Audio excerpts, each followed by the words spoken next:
We are. Just a sec. You got to finish that Minesweeper.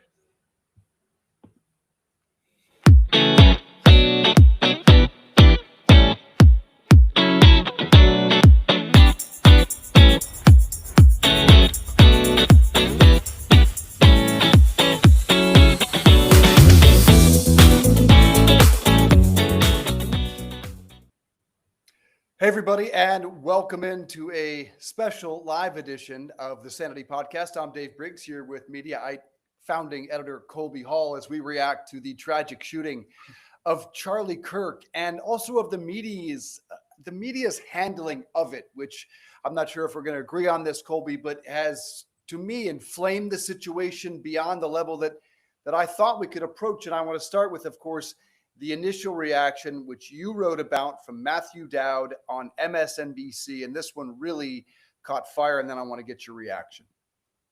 He's been one of the most divisive, especially divisive younger figures in this, who is constantly sort of pushing this sort of hate speech or sort of aimed at certain groups. And I always go back to hateful thoughts lead to hateful words, which then lead to hateful action.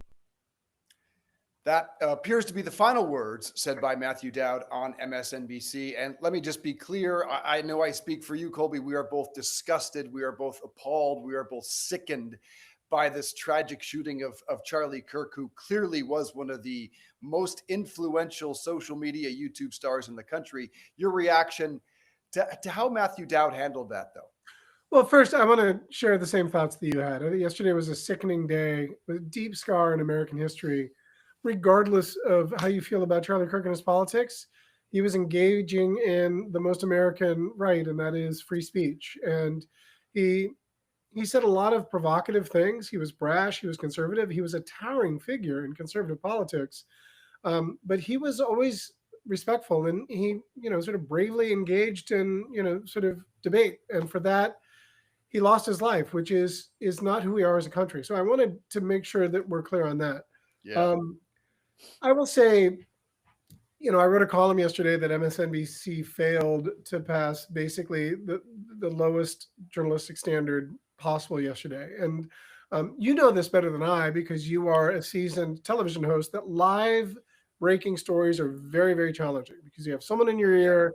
You're very, very cautious. You're trying to make sure that you don't say the wrong thing because what you say on TV carries a lot of weight. It was clear that Matthew Dowd was not read into the situation. He hopped on and in a vacuum of actually any information, he just sort of knee-jerk reacted to a very lazy partisan narrative. And I would like to think that Matthew Dowd, had he known the severity and the gravity of the situation, he would not have been so cavalier. In fact, he later apologized. But as you noted, they cut ties with him because what he said was deeply inappropriate. That came before we learned that he lost his life. But it wasn't just Matthew Dowd. It was Katie Tur and their politics reporter, Alan Smith, who literally within the first few minutes were pivoting to how Trump was going to leverage this shooting to enact some sort of, draconian policy. And honestly, too soon. That's just not to go to like scoring political partisan points shows that you value politics over humanity. And again, that Charlie Kirk, I didn't agree with a lot of what he said, but I really respect his freedom and ability to say that. And he's got 2 orphan kids now and a widowed wife. And that's the story. And I thought it was really reprehensible. And I wrote a column about it, and I think that may have directly led to his getting axed, unfortunately, or fortunately. Yeah, our hearts go out to Erica, his wife, and of course his kids as well. No one ever deserves this. I too disagree with much, if not all, of what Charlie Kirk says. I just did some content here and on my platforms about how I thought it was despicable that he was saying that the Taylor Swift engagement was great because it was time for her to submit to her husband and have babies. Like, as a girl dad, that literally made me nauseous. But what I really respect about Charlie Kirk is that he engaged in the dialogue, that he went to these college campuses and encouraged his dissenters to ask questions, and he never ran from it. And he stood up to it. So ultimately, while we disagreed, I do have the utmost respect for the process by which he was going about this. And I think he was a man of conviction. I don't think he was some carnival barker that was just searching for clips or views. I think he truly believed in the trad wife and the things of which he espoused. You said that this is not who we are as a country. I fear it's exactly who we are as a country right now. And I don't think anyone on either side, and we'll get to some examples. We just played Matthew Dowd. I think this is who we are as a country. I covered Columbine as a senior in college, and it's getting worse minute by minute. And I don't see anything reversing this trend, Colby. Do you? Because I genuinely think this is now who we are. And the hatred has only been dialed up since Charlie was shot.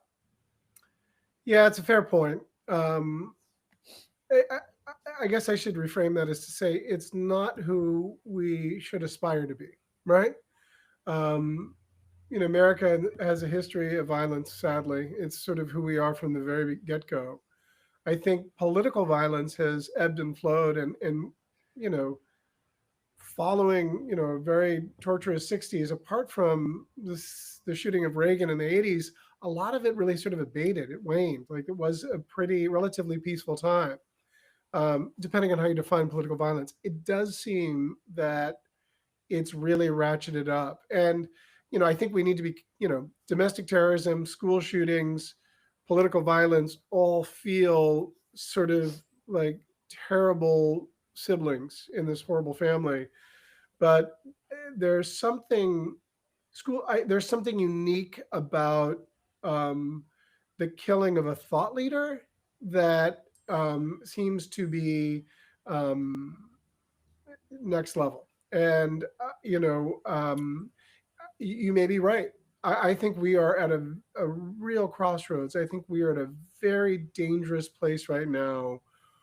And I fear that things are going to get much worse before they get any better. I do too. And because I think this was an opportunity. And by the way, thank you all for watching. Please let us know if you're out there watching. We'd love to answer your questions. We'd love to make this a dialogue. Please subscribe to the channel and give us some feedback here, because we'd like to talk to you about this. But this is a moment in which, look, this is 9/11.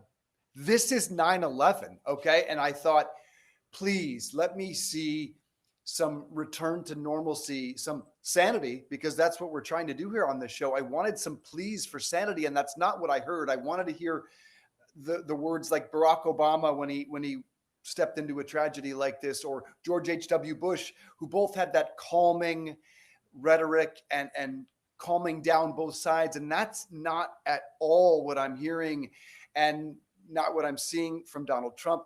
No one's going to expect that from him. And then I flip on, and I've been gauging the reaction of the right on the 5.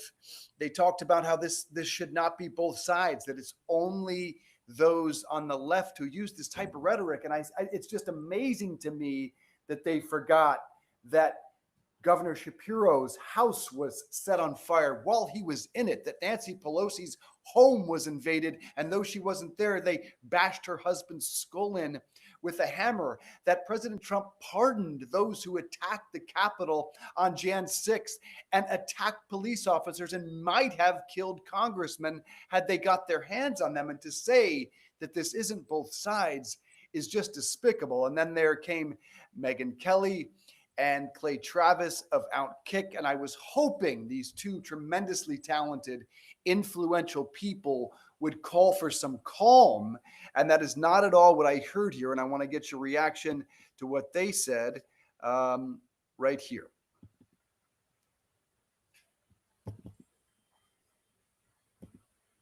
You can't suddenly say, oh, we condemn this violence. You caused it. Look at me right now. You caused this. When you tell people that someone is Hitler, you are telling crazy people, go kill them. And I am sick of pretending that that is anything other than what they're doing. That guy in West Palm Beach. Okay, I thought I had Megyn there, but I can just play for you what Megyn said today on the air. Particular group that's been running around killing a. She tripled down on the trans issue, that they are not going to back down, that she hopes everyone on the right continues to pound this conversation because you can't, and I directly quote, take us all out. Look, if in fact, Colby, you believe that this trans issue is a major issue and not the wedge issue that it has always been, fine. But why today? Why on 9/11? Why, as Charlie Kirk has not even, we're still mourning his loss. Why would you inflame the situation? Leave that issue for, if you believe it, which I do not, leave that issue for another time. I found the message from those two despicable. Well, I do too. I'm going to be a little bit different here in that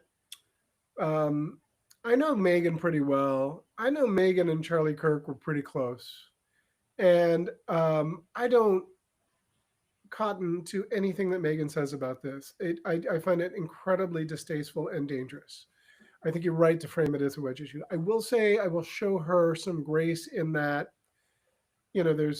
she's grieving the loss of a friend, right? And so I have lost loved ones and friends, and I wouldn't want people to judge the irrational things that I say in that immediate process. The thing is, however, what she was saying there, and she was pretty emotional, isn't different from what she says every day, right? And, I was doing a radio hit with Dan Abrams today, and we were talking about, a caller complained about media, what have you.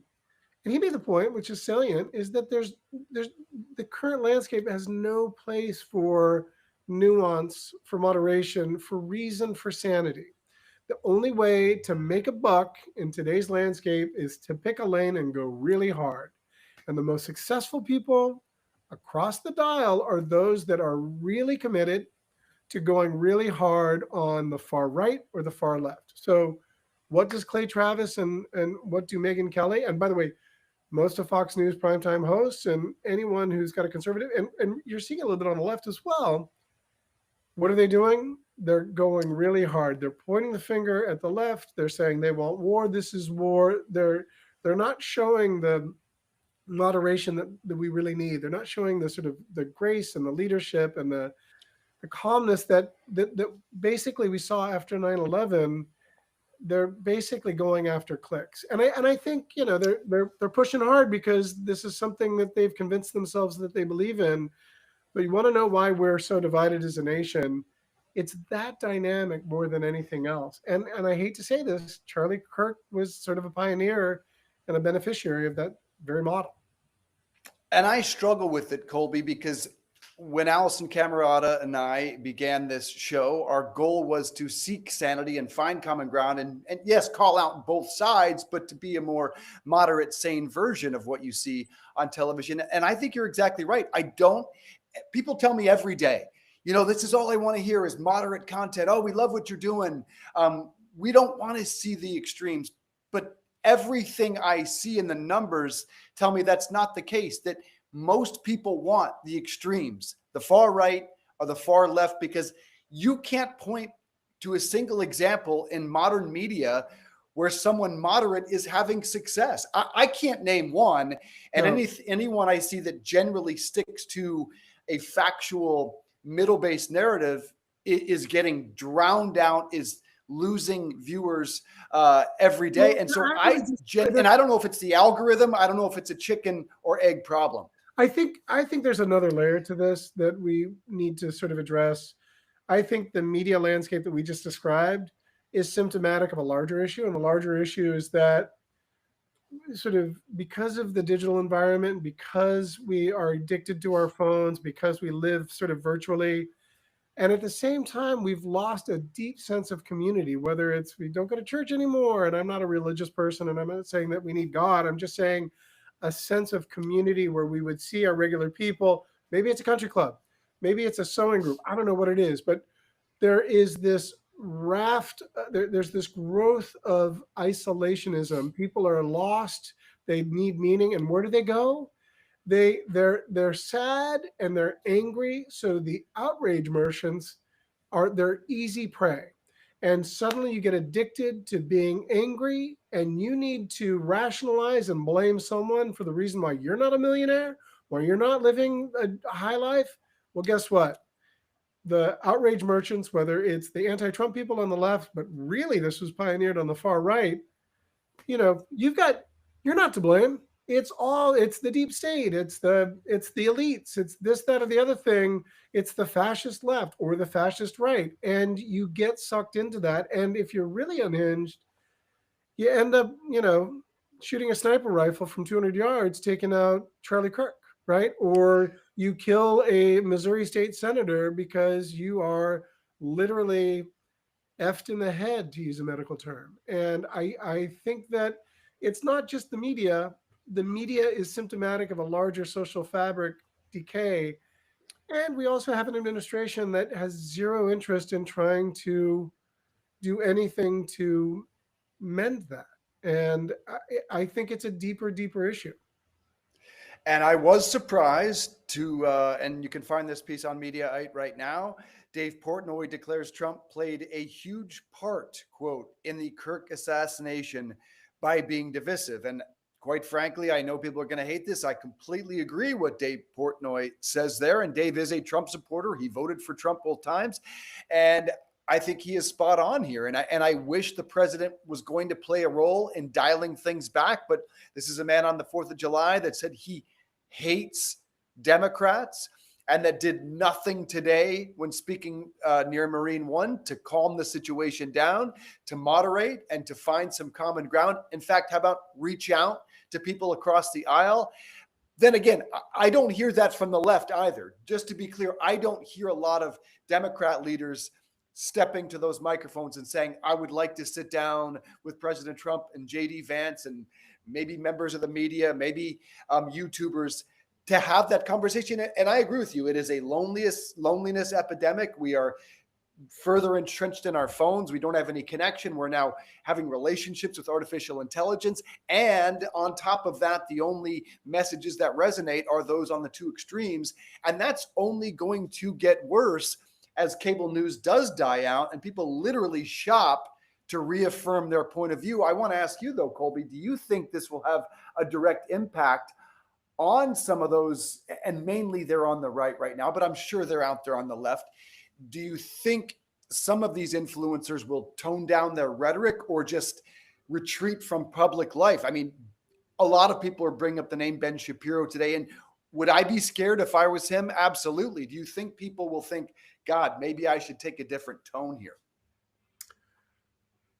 I don't know. I don't think so. I think Ben Shapiro has already sort of moderated his voice. He's still an intellectual sort of conservative firebrand, but he's pivoted from far less of a troll. Like Charlie Kirk was literally saying provocative things to elicit reactions.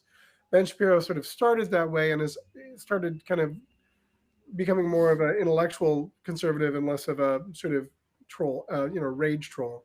I don't think so. I think I think there's a bit of a hero martyr role that these guys want to play. And already I've seen some, people that Dave Rubin, who wants desperately to be the next Charlie Kirk, saying, well, people are warning me that I should be careful. Like, no one's going to keep me down. Like, they know that it's part of the act. It's all part of this like sort of pro wrestling kayfabe dynamic that like, and they need the villains to get the clicks. And, you just need one guy who's got a screw loose that's going to do something really bad. But I think that's the economic sort of equation that they're willing to go by. I don't know exactly how the left counters this because the right has really figured out the rhetorical flourish. And, there's been a big pivot. If to be honest with you, like most of the visible episodes of political violence have been from the left, visible, not the most. And so the right have basically, I think very irresponsibly, many of them said like, you want war? We got like, let's go. Let's call it what it is. Let's go to like, what? Like that is so deeply irresponsible. And So yeah, I mean, you mentioned earlier. Let me just say this: that it's 9/11, and I was in New York in 9/11, and whatever. I don't like to talk about it that much because I think it's been exploited by charlatans. The best day of my life, maybe, was the day after. No one knew what to do in New York because it was all shut down. Someone texted me, go to the West Side Highway, or called me. It's crazy. I went to the West Side Highway. There were trucks of first responders um, just going down on their own volition to just clear the rubble in hopes of finding someone. And these were the blue collar firemen, and it just happened. It just happened, improvised. No one called for them. They just did that. And the best part was that this was 2001 New York City in the West Village, where it was not yet gentrified. There was about 200 New Yorkers. There were hedge fund guys, bankers, there were drag queens, there were dumb hipsters like me, and artists and blue collar people. They didn't know what to do. So what did they do? They just went there and started applauding. They just started cheering. And I'm gonna get choked up talking about it. But it was a beautiful moment. And the death of Charlie Kirk is not anywhere on the scale of 9/11. But what happened in that moment is that we dropped our partisan narratives and we stopped, we connected, and we are so thirsty. We are starving for that level of compassion. And I don't expect, I wrote a column today that I never published because it was a little self-aggrandizing, a letter to Donald Trump to say, I know it's not in your instincts, but we need you right now. We need you to reach out and stop attacking the left. He'll never do it, but someone needs to say, dude, you got to cut the game. I would do the same to a Democratic leader, but right now I don't know who that is because the Democrats are so lost.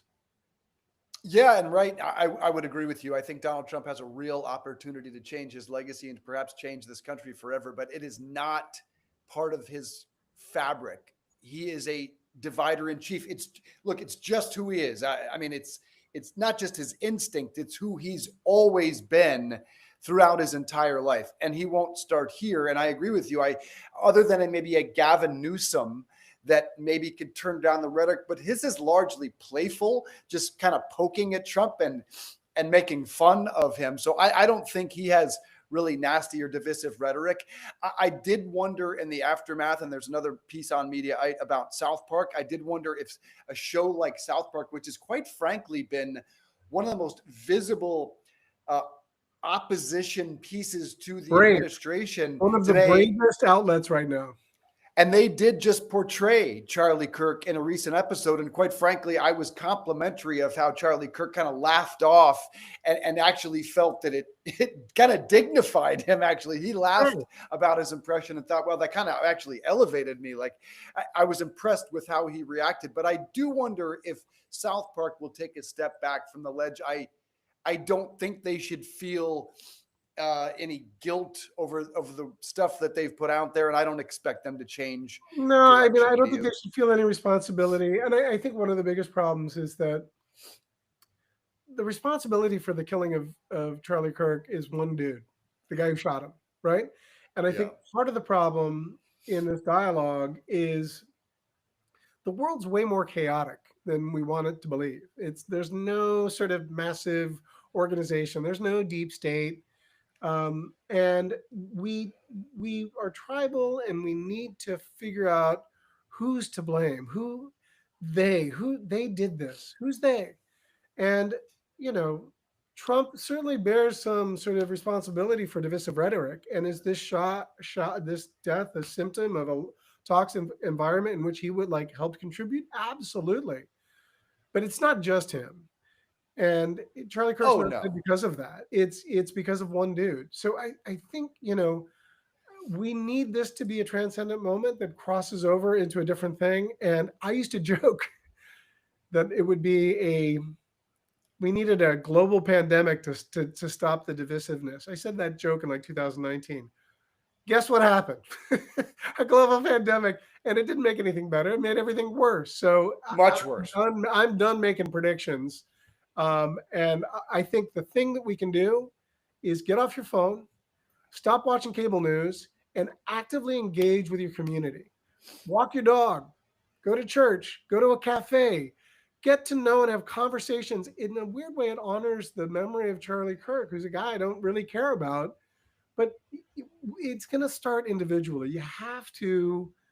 We each have to try to get over this and stop being fed the toxic sludge that's coming from our political and media leaders. I was at, and this is a strange correlation. I spent last night at a dinner for Terramana Tequila.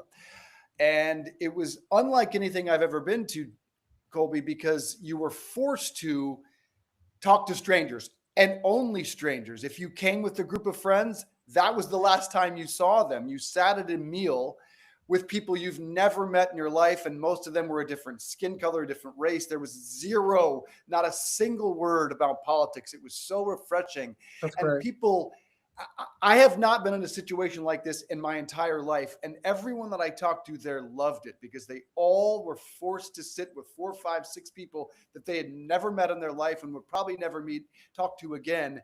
And it really was such a refreshing situation. I think the only thing that gets us out of this is leadership that we don't have in place right now. And that may come from the right, it may come from the left.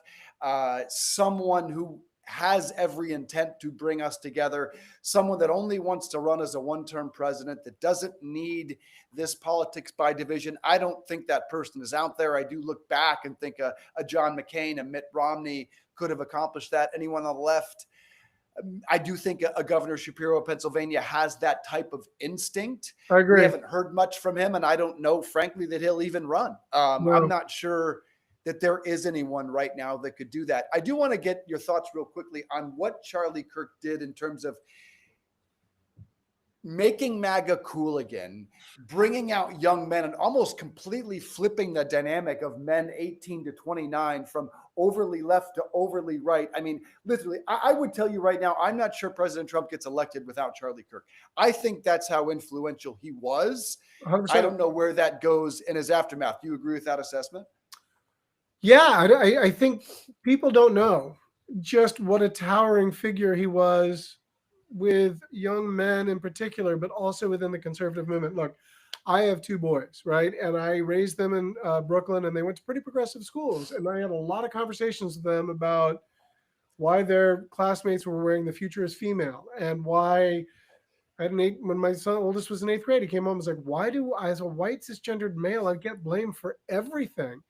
And, I talked to the schools, like, I don't know if that's really what you want to get out of this. And it engendered a really good conversation with my kid about the history of gender dynamics. But what I think Charlie Kirk did is he realized that as the pendulum of political identity or identity politics overswung to make up for whatever, there were a lot of alienated males. And he tapped into that. And he did so in a way that you could argue was irresponsible, but he brought community and meaning to a group of people that felt oddly, ironically. You would think a white male in their 20s has every advantage for them. Well, they didn't feel that way because of, of the environment in the school. And that's a real thing. They didn't benefit from the male-dominated society, and yet felt like they were getting blamed. So Charlie Kirk really latched on to that. And he felt like it was kind of, it was cool, and it was like almost punk rock to be, against the doctrinaire ideal. And it was lucrative for him. He made a lot of money, and he got a lot of power, and he was suddenly on speed dial with President Trump. Now, along the way, he said a lot of really controversial, provocative things that I can't defend. I won't defend. But to his credit, his shtick was based on Socratic debate. He would show up and say, you think I'm wrong? Let's talk about it. And he was well-informed. He was a world-class debater, and he didn't fake it. He didn't have someone writing scripts for him. He was doing it himself, and he was a force of nature. Now, you could easily argue, and I might agree, that he was he played a pernicious role. He did more damage than good. But he was beloved by his peers. He had a huge impact. And all of that aside, I don't want to try to spit on anyone's grave. No one should be murdered because of the thoughts that they're putting forth. And if we use that if we allow that to be a context to like defend that because he was a bad guy, Yeah. that's a slippery slope. And again, that's not the America that we should aspire to be. I hope that we find some grace and some common ground. It sounds like both of us unfortunately agree that we won't hold our breath on that one. And the last thing I'll have to say about Charlie Kirk is he seemed like, again, for all the things I disagree with, he seemed like a terrific father. And that, above all, just breaks my heart. So I hope we find some grace and some leadership. I hope you and I are wrong. This is the first time I've really said, I hope we are both 100% wrong on this. Tell us what you think about Briggs this. Hall 2028. Yeah, there you go, buddy. Please subscribe to Sanity and to Mediaite and let us know, do you think Colby and I are wrong? We hope, we pray we are wrong. Thanks for being with us, buddy. Thank you.